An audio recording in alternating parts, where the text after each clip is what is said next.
and welcome to Parks Veterinary Dental Care video. We're going to talk about some of the products that you can use on your dog after they've had a dental, or maybe they haven't had a dental yet. Anything to kind of prevent the buildup of tartar and calculus and plaque on their teeth. These are examples of products that we actually have here at Parks Veterinary that we sell. The great things about these products is that they are all veterinarian approved. So they all have a little bit of research behind them, and there's even a stamp on them that says that they are veterinary approved from the Dental Association. So let me see, like right here. So the Veterinary Oral Health Association has approved of all of these products. So that's why we sell them here. There are other options over the counter that you can get. So today we're going to talk about why these products are recommended and why they work. So let's start over here with our lovely dental chews. You can see that they're all different sizes here, and even we have different textures. So this is for more of our little dogs. It says from pounds less than 11 pounds. Then we start moving up into rawhides. Now, rawhides are a very controversial type of chew or even toy for dogs. And number one, the reason is because of the tanning process of rawhides that can be used in dogs. So you can see them in a lot of different forms. And these forms, these are actually coated with an enzyme that kind of helps. One, it breaks down a lot easier, and two, it kind of helps with the teeth. The great thing about these chews is that they're a little bit harder. They're soft enough the dog can get grip into them after chewing, but the actual chewing mechanism is what's going to help with the calculus and plaque buildup. So it's going to get all the way to the gum line. It's going to break off some of that awful tartar that gets built up there. That's why they work so well. Now, a lot of people like to use products like this, right? This is a rolled up rawhide, so it's not a strip like this, it's more of a rolled.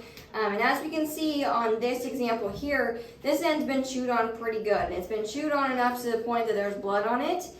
So any sort of bleeding on a toy like this means that your dog was probably pretty aggressive about chewing on it, but it also can mean that their gum is a little bit fragile. So it's the same when we haven't brushed our teeth for a long time, and you brush your teeth and you have some gingival inflammation, and that can cause bleeding in the mouth. Same with your dog. So sometimes these get bloody like this, take them away, because we don't want to cause any injury or anything like that. Now these rawhides, the thing I don't like about them is they're so rolled up, and sometimes they even have the kind that have knots on the end. It's really hard to digest, and it's a choking hazard. So I would never leave this in a kennel, and again, I would never leave these in a kennel. So the same thing can happen with these. At the very end, you always have to supervise your dog when using these. Now, this rawhide I know was approved and tanned in the USA. Some rawhide processes and how they tan the hide itself isn't the US standard, and they use some carcinogen type products when they tan them. So make sure if you are doing rawhides, this type or these, make sure they're US made. I know these are. So our next product, it's more of like a jerky type product. So the texture of it is more of like a clay, like a really hard kind of solid material. And it comes in like a weird Z shape. Now the reason for that is the way that this works on the teeth, again, is that it has to have a hard surface, so that dog has to chew into it. And when it's chewing into it, the texture of this is actually knocking off the plaque and tartar buildup. So that calculus that builds up on the teeth is really, really hard.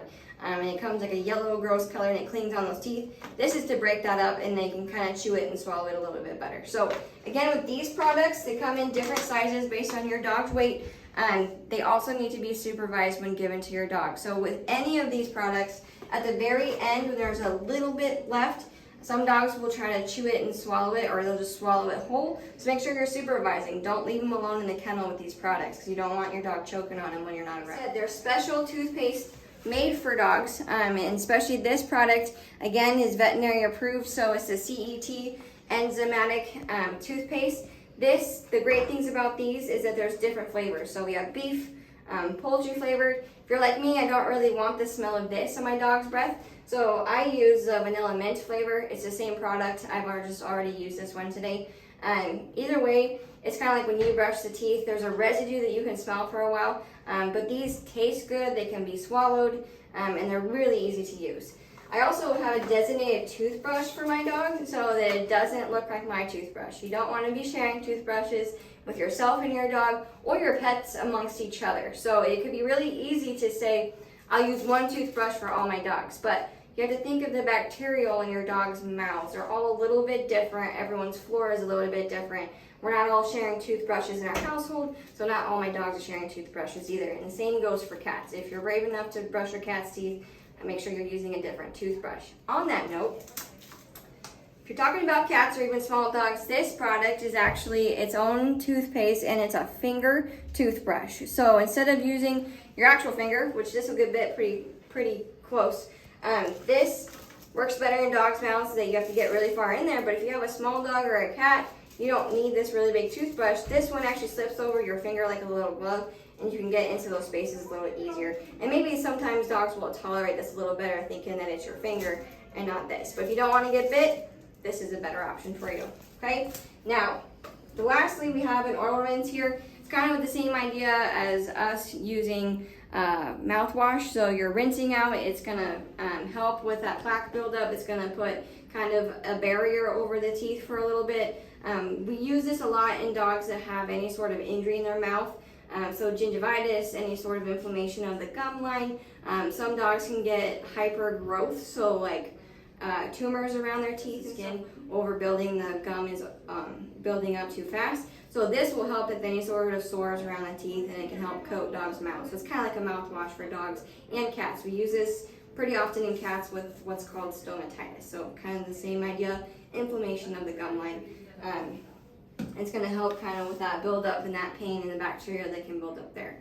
Now, lastly, I have here an example of a diet that we have here. It's Hill's Prescription Diet, Dental Care, or TV. So this is an example of what it looks like. So the number one comment I get about this food is, why is it so big, right? These kibbles are a really big size.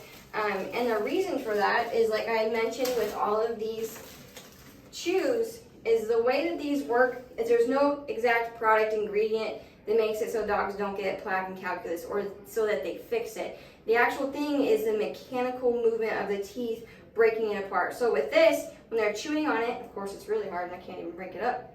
So that chewing mechanism getting into it and their teeth, when they're chewing into it, you can tell my finger's making a mark here. So by making holes into it, the texture around it, when your tooth is in there, that's going to be cleaning off your calculus and plaque buildup. So that's the whole point. It needs to be big because it needs to be chewed a certain way. So if you have a really rapid eater, this is actually going to slow them down. If you have a really little dog, again, it's kind of could be a choking hazard. So make sure you're watching. They do come in a smaller size for more size appropriate small breed dogs. But like I said, the whole point of them being so big is so that your dog really has to chew into them in order to break off all the calculus.